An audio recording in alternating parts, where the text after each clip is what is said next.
నమస్తే INB news కి స్వాగతం. ముందుగా హెడ్లైన్స్.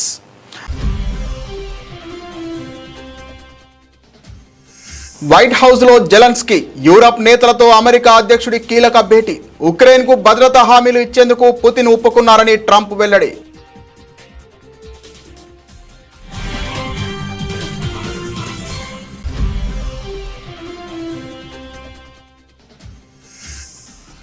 వైట్ హౌస్ లో ట్రంప్ సీనియర్ సహాయకురాలిని నమస్తేతో పలకరించిన మెలోని. గతంలో G7 సదస్సులోనూ పలువురు ప్రపంచ నేతలకు ఇదే రీతిలో అభివాదం.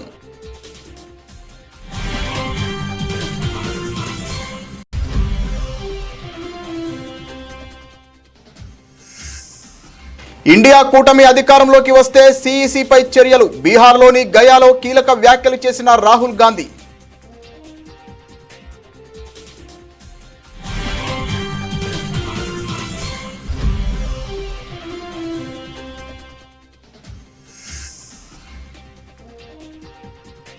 ముంబై నగరాన్ని ముంచెత్తుతున్న కుండపోత వర్షాలు. వివిధ ఘటనలలో రాష్ట్ర వ్యాప్తంగా 7 మృతి.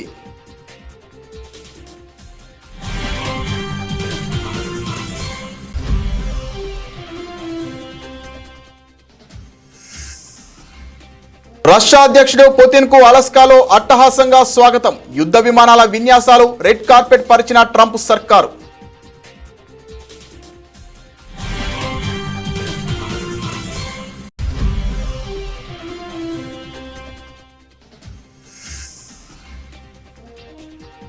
తప్పుడు కేసులు పెట్టిన వారిని దోషులుగా కోర్టుల ముందు నిలబెట్టే రోజు వస్తోంది. మండిపడ్డ అనంత వెంకట్రామిరెడ్డి.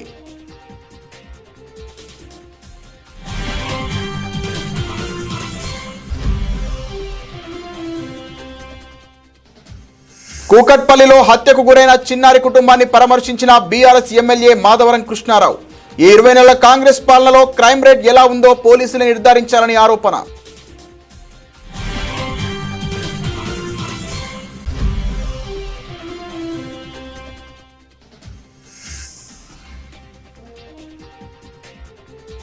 అమరావతిలో పులస చేపలు పడతాం. రాజధానిపై వైసీపీ నేతల సెటైర్లు.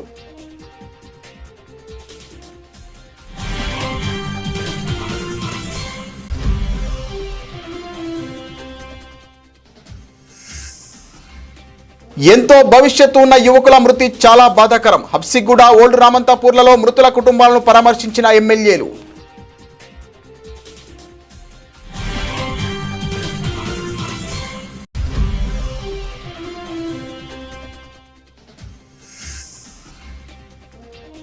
వర్షాలపై సీఎస్ తో ముఖ్యమంత్రి చంద్రబాబు సమీక్ష. ఉత్తరాంధ్రలో తాజా పరిస్థితిని సీఎంకు వివరించిన సీఎస్ విజయానంద్.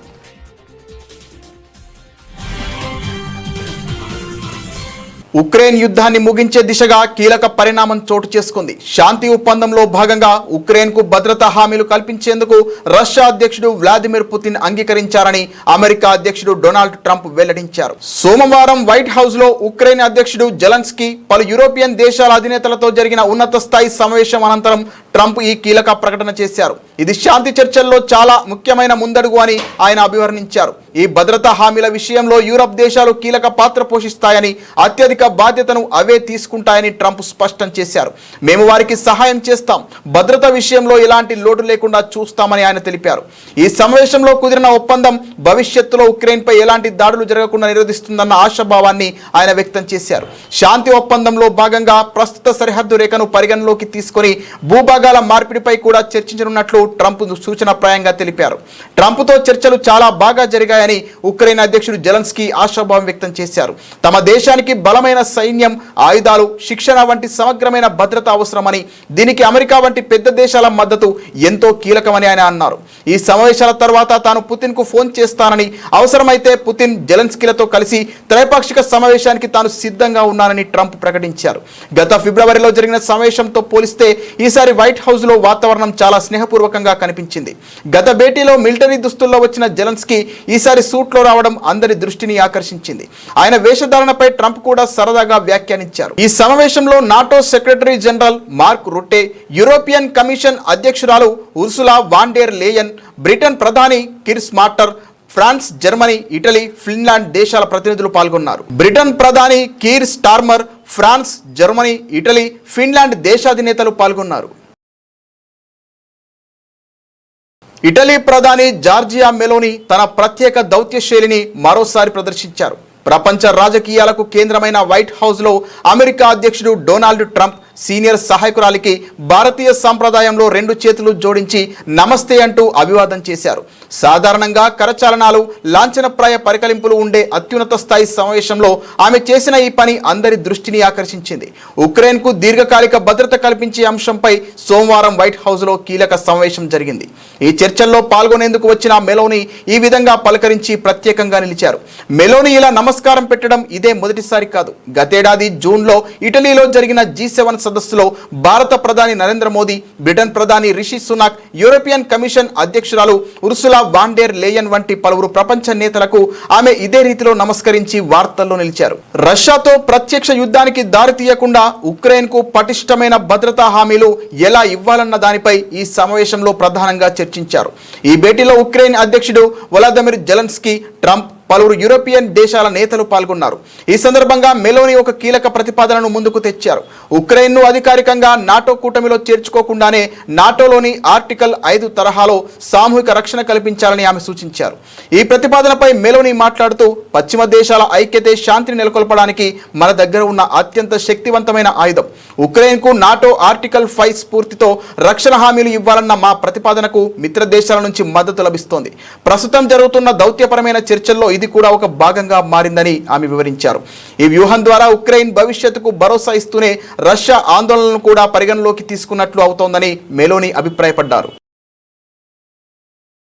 ఓటర్ అధికార్ యాత్రలో భాగంగా బీహార్లోని గయాలో నిర్వహించిన బహిరంగ సభలో కాంగ్రెస్ పార్టీ అగ్రనేత, లోక్సభలో ప్రతిపక్ష నేత రాహుల్ గాంధీ కీలక వ్యాఖ్యలు చేశారు. కేంద్ర ప్రభుత్వాన్ని, ఎన్నికల కమిషన్ను ఆయన తీవ్రంగా విమర్శించారు. ఓట్ల అవకతవకల వ్యవహారం వెలుగు చూసినప్పటి నుండి ఈసీ ఇంకా తనను అఫిడవిట్ దాఖలు చేయాలని కోరుతోందని ఆయన ఎద్దేవా చేశారు. ఇంకా కొంత సమయం ఇస్తే ప్రతి అసెంబ్లీ, లోక్సభ స్థానంలో ఎన్నికల సంఘం లోపాలను ప్రజల ముందు ఉంచుతామని, దాంతో వారే ఈసీని అఫిడవిట్ ఇవ్వాలని అడుగుతారని రాహుల్ గాంధీ వ్యాఖ్యానించారు. ప్రధాని మోదీ స్పెషల్ ప్యాకేజీ గురించి మాట్లాడినట్లే ఈసీ కూడా ఓటర్ల జాబితా ప్రత్యేక సమగ్ర సవరణ పేరిట బీహార్ కోసం ప్రత్యేక ప్యాకేజీ తీసుకొచ్చిందని, ఇది ఓట్ల చోరీకి కొత్త రూపమని విమర్శించారు. బీహార్ ప్రజలు ఇది జరగనివ్వరని అన్నారు. బీహార్లో కేంద్రంలో ఇండియా కూటమి ఏర్పడే రోజు వస్తోందని, అప్పుడు ఓట్ల చోరీ వ్యవహారంలో ప్రమేయం ఉన్న సిఈసితో పాటు ఎన్నికల కమిషనర్లపైన చర్యలు తీసుకుంటామని రాహుల్ హెచ్చరించారు. అంతకుముందు ఔరంగాబాద్ జిల్లాలో ఓట్లు కోల్పోయిన పౌరులతో రాహుల్ గాంధీ సమావేశమయ్యారు. అందుకు సంబంధించిన వీడియోను ఎక్స్లో పోస్ట్ చేశారు. గత 4-5 ఎన్నికల్లో ఓట్లు వేసిన వారి ఓట్లను కూడా చోరీ చేశారన్నారు. తాము పేదల హక్కుల కోసం పోరాడుతున్నామని, ఓట్ల చోరీకి అడ్డుకట్ట వేస్తామని రాహుల్ పేర్కొన్నారు. ये देश जो है भारत माता, ये संविधान जो है ये भारत माता का संविधान है, ये भारत माता का संविधान है. इसको अंबेडकर जी ने, गांधी जी ने, नेहरू जी ने, पटेल जी ने लिखा है, बनवाया है, मगर इसमें 3000 साल पुरानी आवाज है, हिंदुस्तान की आत्मा की आवाज है. और जब ये लोग वोट चोरी करते हैं तो ये इस आत्मा पर आक्रमण करते हैं, ये इस संविधान पर आक्रमण करते हैं. ये भारत माता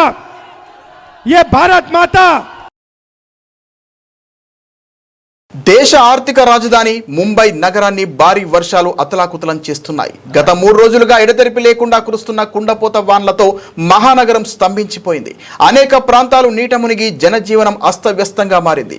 ఈ నేపథ్యంలో భారత వాతావరణ శాఖ ఐఎండీ నేడు రెడ్ అలర్ట్ జారీ చేయడంతో Brihan Mumbai municipal corporation BMC అప్రమత్తమైంది. నగరంలోని అన్ని పాఠశాలలు, కళాశాలలకు మంగళవారం సెలవు ప్రకటించింది. నిన్న కురిసిన వర్షాలకు ముంబైలోని పలు లోతట్టు ప్రాంతాలు పూర్తిగా జలమయమయ్యాయి. రోడ్లపై నీరు నిలిచిపోవడంతో ట్రాఫిక్ కు తీవ్ర అంతరాయం ఏర్పడింది. కొన్ని చోట్ల చెట్లు కూలిపోవడంతో ప్రయాణికులు తీవ్ర ఇబ్బందులు ఎదుర్కొన్నారు. విమానాశ్రయానికి వెళ్లే దారుల్లో నీరు చేరడంతో ప్రయాణికులు ముందుగానే బయలుదేరాలని ఇండిగో ఎయిర్లైన్స్ సూచించింది. ఈ వర్షాల కారణంగా రాష్ట్ర వ్యాప్తంగా ఇప్పటివరకు 7 మరణించినట్లు ముఖ్యమంత్రి దేవేంద్ర ఫడ్నవీస్ కార్యాలయం ఒక ప్రకటనలో తెలిపింది. ముంబైలో జరిగిన వేర్వేరు విషాద ఘటనలు తీవ్ర ఆవేదనకు గురిచేశాయి. గోద్రేజ్ బాగ్ అపార్ట్మెంట్లో గోడ కూలి సతీష్ టిర్కే అనే వాచ్మెన్ మృతి చెందాడు. వాల్మీకి నగర్లో వ్యక్తి డ్రైనేజీలో కొట్టుకుపోగా NDRF బృందాలు అతని కోసం గాలిస్తున్నాయి.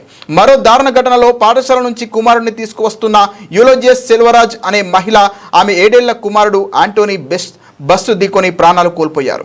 కేవలం 81 గంటల వ్యవధిలోనే ముంబైలో 550 మిల్లీమీటర్ల వర్షపాతం నమోదైంది. ఇది దాదాపు ఆగస్టు నెల సగటు వర్షపాతంతో సమానం కావడం గమనార్హం. నగరానికి తాగునీరు అందించే 7 సరస్సులలో ఒకటైన విరార్ సరస్సు సోమవారం మధ్యాహ్నం నిండి పొంగి పొర్లింది.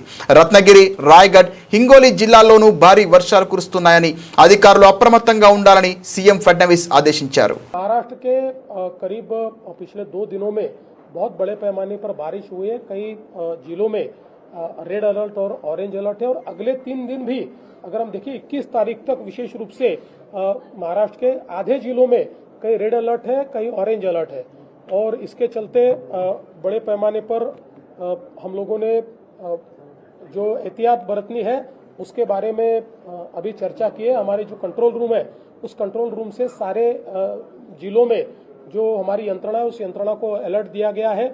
अलग अलग जगह पर जिस प्रकार से नुकसान हो रहा है वहाँ मदद देने की कोशिश कर रहे हैं और आगे में जो डिजास्टर आ सकता है उसका मिटिगेशन करने का प्रयास चल रहा है. हमारे बाजू के जो राज्य है, चाहे वो तेलंगाना हो चाहे कर्नाटक हो, इनके साथ भी बातचीत करते हुए वहां से जो डिस्चार्ज पानी का है उसको ठीक से अगर मेंटेन करे तो बाढ़ की परिस्थिति न आए, इस प्रकार की व्यवस्था की गई है. विशेष रूप से कोकण में जहां बहुत అమెరికా అధ్యక్షుడు డొనాల్డ్ ట్రంప్ అనుసరిస్తున్న విదేశాంగ విధానం మరోసారి ప్రపంచవ్యాప్తంగా చర్చనీయాంశమైంది. కొన్ని రోజుల వ్యవధిలో రష్యా, ఉక్రెయిన్ అధ్యక్షులతో ఆయన జరిపిన సమావేశాల్లో కనబరిచిన వైరుధ్యం అందరినీ ఆశ్చర్యానికి గురిచేస్తోంది. ఒకరికి రాచ మర్యాదలు చేసి మరొకరిని సాధారణంగా పలకరించడం ద్వారా ట్రంప్ తన దౌత్యంలో వింత పోకడలను ప్రదర్శిస్తున్నారు. ఆగస్టు 15న రష్యా అధ్యక్షుడు వ్లాదిమిర్ పుతిన్తో ట్రంప్ అలస్కాలో సమావేశమయ్యారు. ఈ భేటీ అత్యంత అట్టహాసంగా జరిగింది.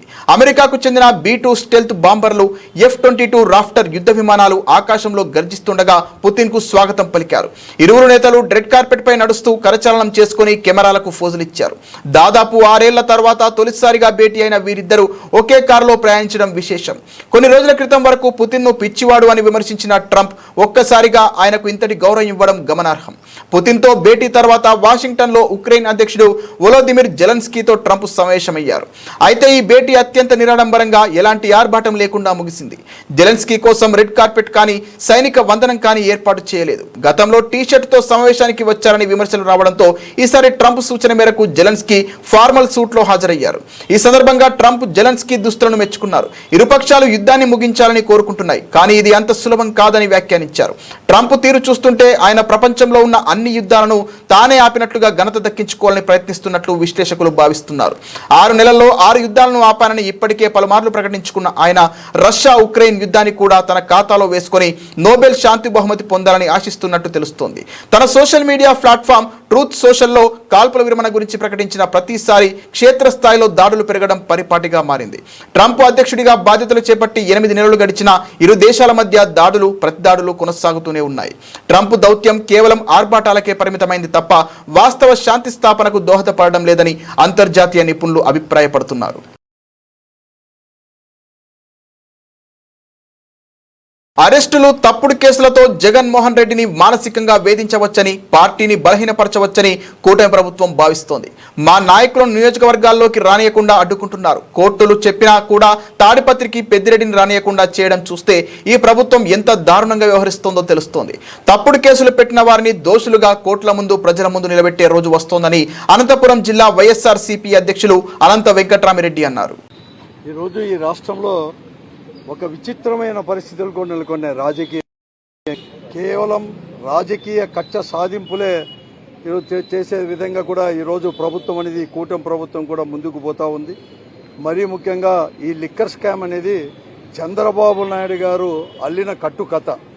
ఆ కట్టుకథ ఆధారంతోనే ఈరోజు సిట్ అధికారులు కూడా ఎంక్వైరీ చేస్తూ సరైన ఆధారాలు లేకపోయినా కూడా కాలయాపనతో వీళ్ళందరూ కూడా గడుపుతున్నారు.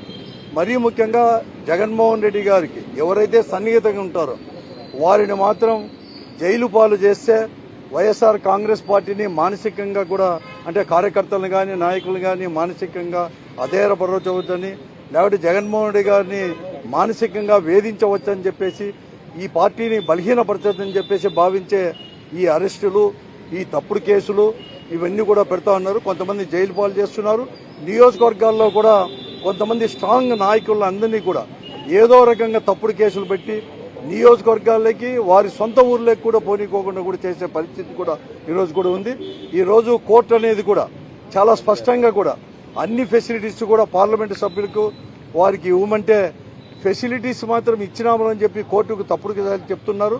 కానీ ఇక్కడ జైల్లో మాత్రం ఎక్కడ కానీ ఫెసిలిటీస్ మాత్రం కల్పించలేదు. కేవలం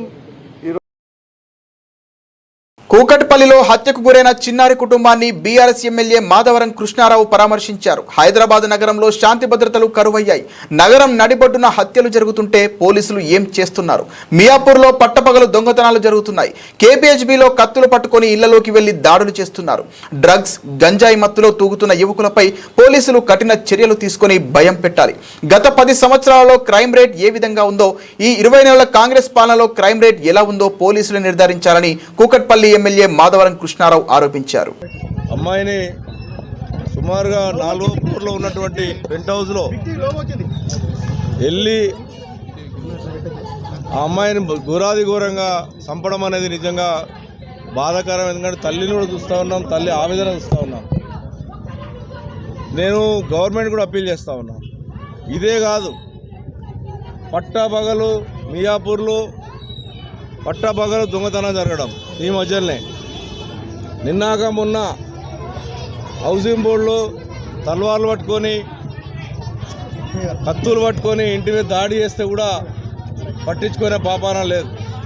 నేను మార్నింగ్ హౌసింగ్ బోర్డు ఇన్స్పెక్టర్ చెప్పాను, తల్వార్లు పట్టుకొని తిరుగుతూ ఉన్నారు, 5 మంది వచ్చి దాడి చేసి వారు ఇంటికి వచ్చారని చెప్పి మార్నింగ్ ఇలా ఫోన్ చేశాను. ఇవాళ చూసి ఒక తల్లి ఆవేదన చూస్తూ ఉంటుంటే నిజంగా మా అందరు కూడా బిడ్డలు ఉన్నారు, మనమరాలు ఉన్నారు.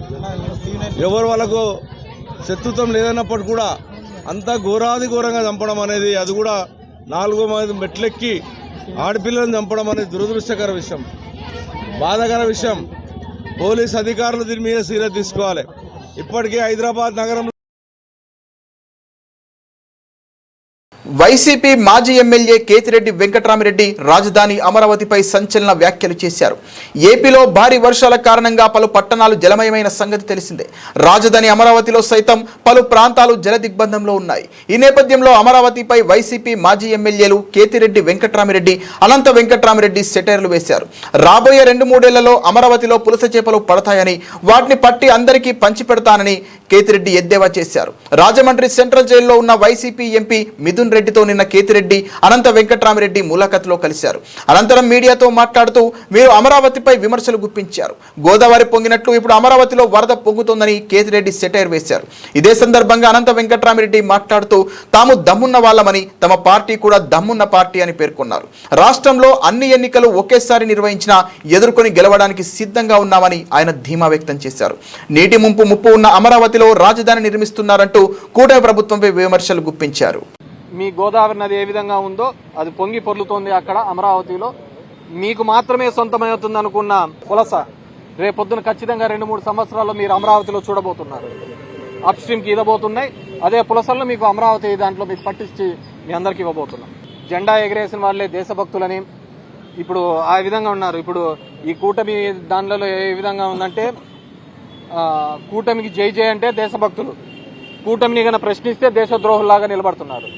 దేశభక్తి అనేది జెండా ఎగరేస్తేనో లేకుంటే దాని మీద ఆ రోజు చాక్లెట్లు పంచుతూనే ఉండదు.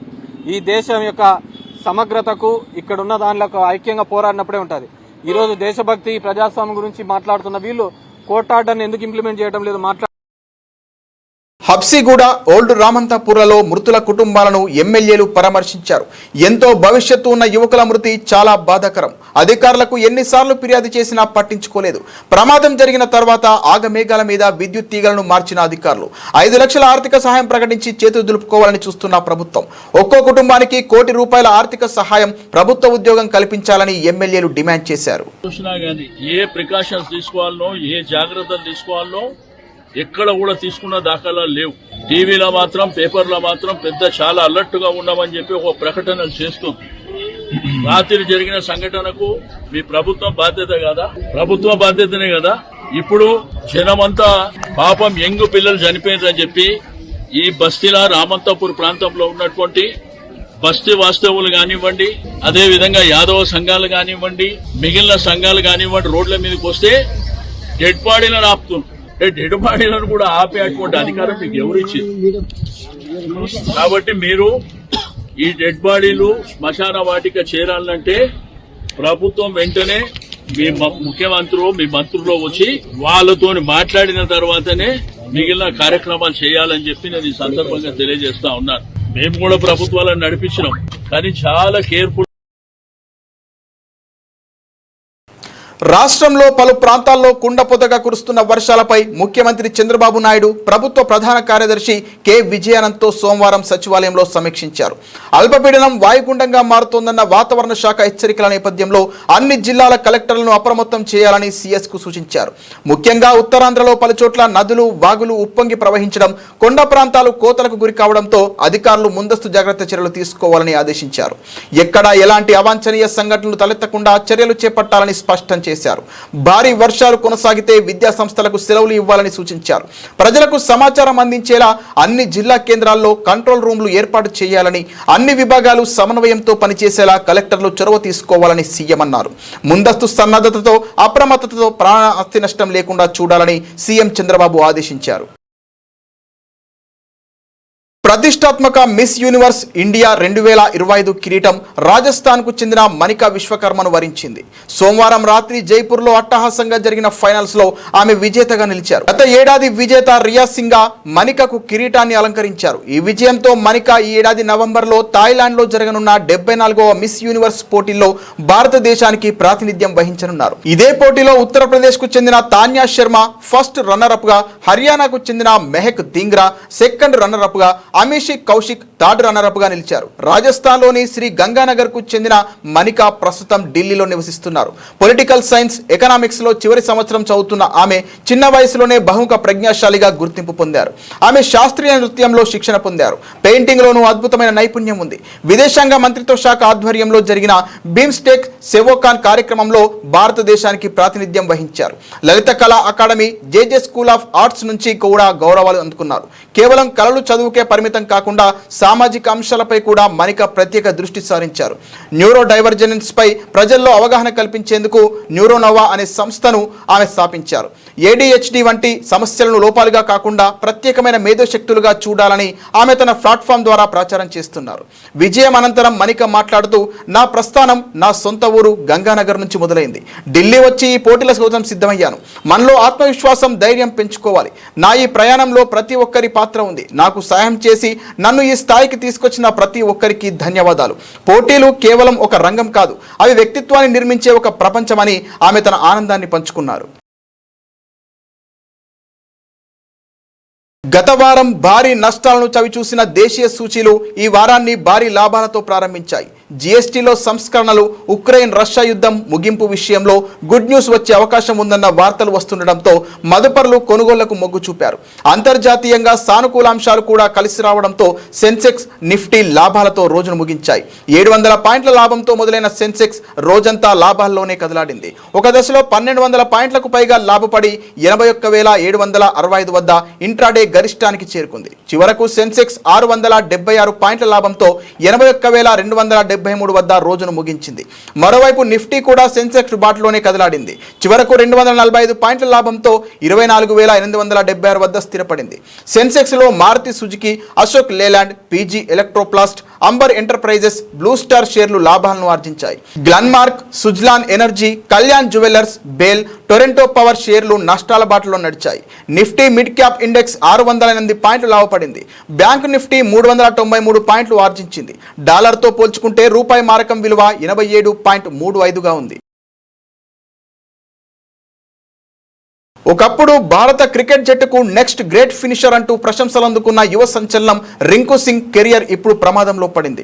2023 IPLలో కోల్కతా నైట్ రైడర్స్ తరపున 574 పరుగులతో సత్తా చాటి అన్స్టాపబుల్ గా కనిపించిన ఈ ఉత్తరప్రదేశ్ ఆటగాడు ఇప్పుడు ఫామ్ కోల్పోయి తీవ్రంగా ఇబ్బంది పడుతున్నాడు.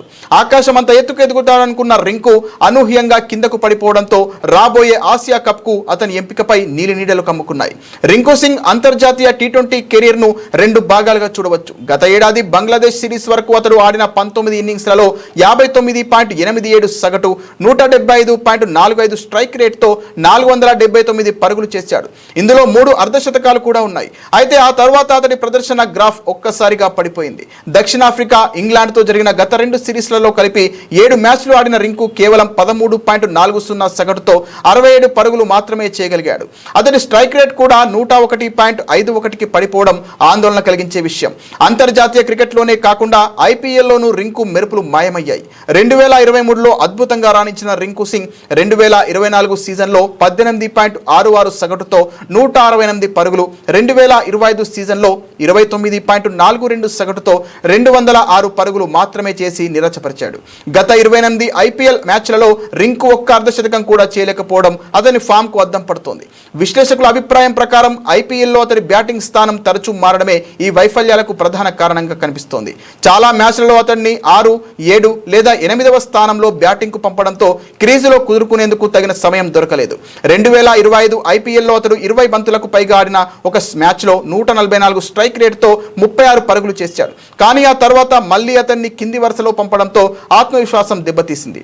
ఒకప్పుడు జట్టులో తన స్థానాన్ని సుస్థిరం చేసుకుంటాడని భావించిన రింకు సింగ్ ఇప్పుడు జట్టులో చోటు కోసమే పోరాడాల్సిన పరిస్థితికి చేరుకున్నాడు. అతడి గత ప్రతిభను నమ్మి సెలెక్టర్లు ఆసియా కప్ కు అవకాశం ఇస్తారా, లేక ప్రస్తుత ఫామ్ ను పరిగణలోకి తీసుకొని పక్కన పెడతారా అన్నది వేచి చూడాలి. బులెటిన్ ముగించే ముందు హెడ్లైన్స్ మరోసారి. వైట్ హౌస్ లో జెలెన్స్కీ, యూరప్ నేతలతో అమెరికా అధ్యక్షుడి కీలక భేటీ. ఉక్రెయిన్ కు భద్రతా హామీలు ఇచ్చేందుకు పుతిన్ ఒప్పుకున్నారని ట్రంప్ వెల్లడి.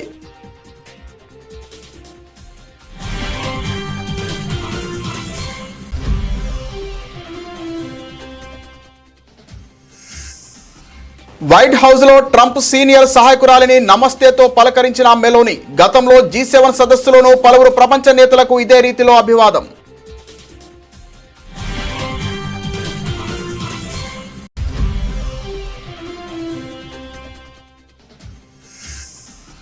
ఇండియా కూటమి అధికారంలోకి వస్తే సిఈసిపై చర్యలు. బీహార్లోని గయాలో కీలక వ్యాఖ్యలు చేసిన రాహుల్ గాంధీ.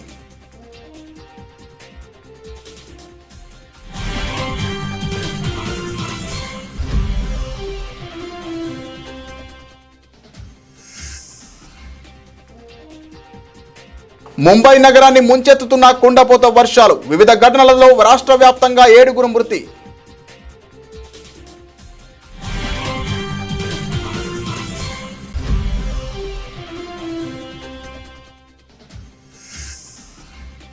రష్యా అధ్యక్షుడు పుతిన్ కు అలస్కాలో అట్టహాసంగా స్వాగతం. యుద్ధ విమానాల విన్యాసాలు, రెడ్ కార్పెట్ పరిచిన ట్రంప్ సర్కారు.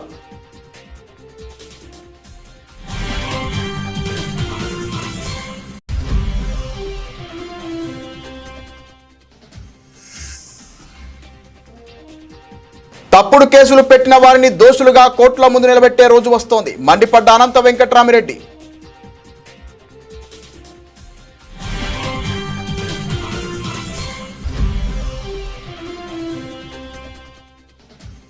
కూకట్పల్లిలో హత్యకు గురైన చిన్నారి కుటుంబాన్ని పరామర్శించిన బీఆర్ఎస్ ఎమ్మెల్యే మాధవరం కృష్ణారావు.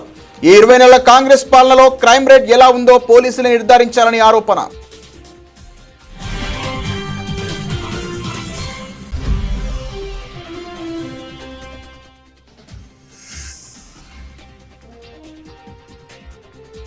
అమరావతిలో పులస చేపలు పడతాం, రాజధానిపై వైసీపీ నేతల సెటైర్లు.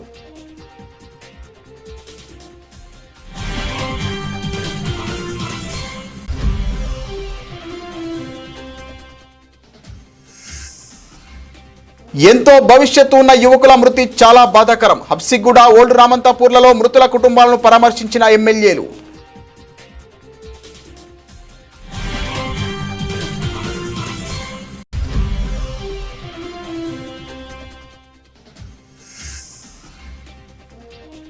వర్షాలపై సీఎస్ తో ముఖ్యమంత్రి చంద్రబాబు సమీక్ష. ఉత్తరాంధ్రలో తాజా పరిస్థితిని సీఎంకు వివరించిన సీఎస్ విజయానంద్.